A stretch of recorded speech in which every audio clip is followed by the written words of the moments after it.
महाकुंभ के बाद प्रयागराज एक बार फिर से तैयार है, लेकिन इस बार भीड़ का समुद्र नहीं बल्कि आस्था, तपस्या और आध्यात्मिक ऊर्जा का महासंगम देखने को मिलने वाला है। माघ मेला 2026 की शुरुआत होते ही त्रिवेणी तट पर वही दीपों की रोशनी, वही गूंजती गंगा आरती और करोड़ों कदमों की आस्था दिखाई देगी। लेकिन क्या इस बार कुछ अलग है? आखिर महाकुंभ के तुरंत बाद लग रहा यह माघ मेला चर्चा का बड़ा विषय क्यों बन गया है? प्रयागराज में हर साल लगने वाला माघ मेला इस बार 3 जनवरी 2026 पौष पूर्णिमा से शुरू होकर 15 फरवरी महाशिवरात्रि तक चलेगा।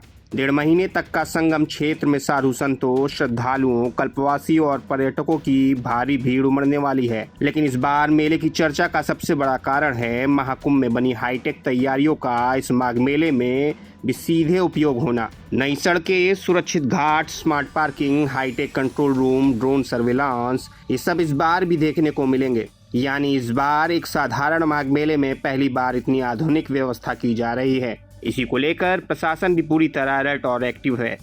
माघ मेले में इस बार भी प्रमुख स्थान तिथियों पर भारी भीड़ की संभावना है। 3 जनवरी पौष पूर्णिमा मेले और कल्पवास की शुरुआत, 14 जनवरी मकर संक्रांति मुख्य स्नान, 18 जनवरी मौनी अमावस्या सबसे भीड़ वाला दिन, 23 जनवरी वसंत पंचमी चौथा स्नान, 1 फरवरी माघी पूर्णिमा कल्पवासियों का मुख्य दिन और 15 फरवरी महाशिवरात्रि मेले का समापन।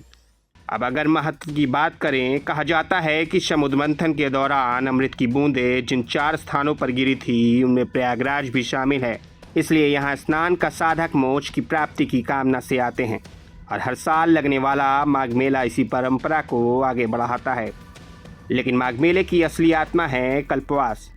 कल्पवासी पूरे महीने साधारण तंबुओं में रहते हैं, रोजाना गंगा स्नान करते हैं, मंत्र जाप करते हैं, कीर्तन सुनते हैं और साधना में लीन रहते हैं।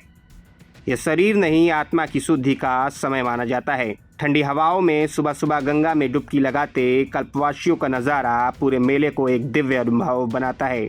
इस बार मेले में कई नई सुविधाएं भी जोड़ी गई हैं। स्मार्ट सुरक्षा, ड्रोन निगरानी, 24/7 मेडिकल टेंट, महिला व वरिष्ठ नागरिकों के लिए अलग हेल्प सेक्शन और सफाई पर विशेष फोकस। यानी इस बार सबसे सुरक्षित, सबसे व्यवस्थित और सबसे शांतिपूर्ण माघ मेला देखने की उम्मीद है। संगम तट पर सुबह की पहली आरती हो या शाम के समय जलते दीप, हर दृश्य में दिव्यता है जो लोगों को बार बार प्रयागराज खींच लाती है। और महाकुंभ के बाद भी उसी आध्यात्मिक ऊर्जा को महसूस करने लाखों लोग फिर यहाँ आने वाले हैं। मैं था अभिषेक सिंह, प्रभात खबर के लिए। प्रभातखबर.com, विश्वास वही, रफ्तार नहीं।